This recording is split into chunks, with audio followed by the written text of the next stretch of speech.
உங்களுக்கெல்லாம் போன முறை ட்ரம்ப் தோத்த போது ஒரு வழக்கு தெரியும். 4 மாநிலங்களில் நான் தோற்கடிக்கப்பட்டேன், வாக்குகள் வேற மாதிரி எண்ணப்பட்டன அப்படின்னு சொன்ன உடனே அந்தந்த ப்ராவின்சியல் அந்தந்த மாநிலங்களுடைய கோர்ட்டினுடைய தலைமை நீதிபதி முன்னாடி வாக்குகள் மறு எண்ணிக்கை செய்யப்பட்டன. அப்போ எப்படி எண்ணாங்க அப்படின்னா, இதையும் காட்டுவாங்க, அதே நேரத்தில் அந்த கம்ப்யூட்டரில் வந்துட்டு இந்த கேமராவில் பதிவான அந்த பதிவையும் காட்டுவாங்க. அதுலேயும் நம்பர் இருக்கும், இதுலேயும் நம்பர் இருக்கும், சீரியல் நம்பர் இருக்கும். பதிவு பண்ணி தான் யூ லாஸ்ட் த போல்ஸ் அப்படின்னு சொல்லி டிக்ளேர் பண்ணாங்க. அதுக்கப்புறம் தான் ட்ரம்ப் ஒத்துக்கிட்டாரு. அதுக்கப்புறம் தான் அடுத்த ஒரு குடியரசுத் தலைவராக பதவியேற்க முடிஞ்சிச்சு. ஏன் அந்த நாடு அதை செய்யுது? இன்னைக்கு ட்ரம்ப் என்ன சொல்றாரு, இதை வச்சுக்கிட்டு நீ ஹேக் பண்ணலாம், இதை வச்சுக்கிட்டு எல்லா ஃபோர்ஜரியும் பண்ணலாம். எலன் மஸ்க் என்ன சொல்றாரு, அதுதான் சொல்றாரு. அப்புறம் கபாட், அவங்க என்ன துளசி கபாட், அவங்க என்ன சொல்றாங்க, அதுதான் சொல்றாங்க. ஜப்பான்ல போயிட்டு கேட்டாரு சுப்பிரமணியம் சாமி, அவங்க என்ன சொல்றாங்க, don't you know this can be hacked, are you mad அப்படின்னு சொல்லி அவங்க கேட்கறாங்க. இப்படி உலகம் ஃபுல்லா ஒரு மேட்னஸ்ன்னு சொல்லக்கூடியதை நீ ஏன் அதை பயன்படுத்துறத கூட நாங்கள் எதிர்க்கல, நீ ஏன் அதை விவிபேடை வச்சு பயன்படுத்தல அப்படின்றது தான். அப்போ விவிபேடையும் காட்டாம நீ எல்லாத்தையும் செய்யற.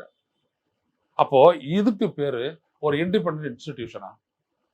ஒரு தேர்தல் அப்படின்னு ஒரு ஜனநாயகத்தில் வெளிப்படைத்தன்மையா இருக்கும். ஒரு டெண்டர் விடுறீங்க அப்படின்னா டெண்டர்ல இதெல்லாம் கண்டிஷன் சொல்லி ஒரு டெண்டர் தேதி குறிப்பிட்டு அதுக்குள்ள நீ இஎம்டியை கட்டி அதுல நீ உன்னுடைய புள்ளியை கொடுக்கணும் அப்படின்னு சொல்றோம், ஒப்பந்த புள்ளியை கொடுக்கணும்னு சொல்றோம். எதுக்கு? வெளிப்படைத்தன்மைக்காக. எல்லாமே வந்துட்டு கண்ணுக்கு தெரிஞ்சு நடக்கணும். அப்படிதானே இருந்தது வாக்குச்சீட்டு. நான் போட்ட வாக்கை என்ற இடத்துல அடையாளப்படுத்தலாம், ஏன்னா சீரியல் நம்பர் இருக்கு, அதனுடைய கவுண்டர் ஃபீட்ல என்னோட சைன் இருக்குது. இங்க என்ன இருக்குது? இந்த கையில இருக்கிற அந்த முத்திரை தான் இருக்குது. அதோட முடிஞ்சு போச்சு. இந்திரா காந்தி காலகட்டத்திலயுமே இந்த இங்கு வந்து ரஷ்யாவில இருந்து இறக்குமதி செய்யப்பட்டது, அதுலயுமே சில குளறுபடிகள் நடக்குதுன்னு அப்பவும் அந்த குற்றச்சாட்டு இருந்தது இல்லையா? குற்றச்சாட்டு எல்லா காலத்திலயும் இருக்கலாம். நிரூபிக்கப்பட்டதை நாங்க நிரூபிக்கிறோம். அந்த மாதிரி நாங்க நிரூபிச்சிங்களா? நான் நிரூபிக்கிறேன்ல, நான் நிரூபிச்சு ஒரு புத்தகம் போட்டிருக்கேன்ல. நீங்க ஐயனாதனை பேட்டி காண்றீங்க. அது முதல்ல வாக்கு இயந்திர சூழ்ச்சி மக்களாட்சியின் வீழ்ச்சின்னு 2019 புத்தகம் வெளியிட்டு நான் அதில் கொடுத்துருக்கிற எவிடன்சஸ் எல்லாம் நீங்க இல்லைன்னு இந்த தேர்தல் ஆணையம் மறுக்கட்டும். நான் இது வரைக்கும் 100, 150, 200 வீடியோ பேசிட்டேன். எதுக்காச்சும் நான் எடுப்புற கேள்விக்கு பதில் சொல்லட்டும். இல்ல சிட்டிசன்ஸ் கமிஷன் ஃபார் எலெக்ஷன் ஐயா எம்ஜி தேவசகாயம், அந்த அமைப்பினுடைய தலைவர் பார்த்தீங்கன்னா மதன் பி லோகர், உச்சநீதிமன்ற நீதிபதியா இருந்து ஓய்வு பெற்றவர், ஒரு வழக்கு போட்டிருக்குன்னு சொல்லட்டும். என்ன கேட்கிறார் ராகுல் காந்தி?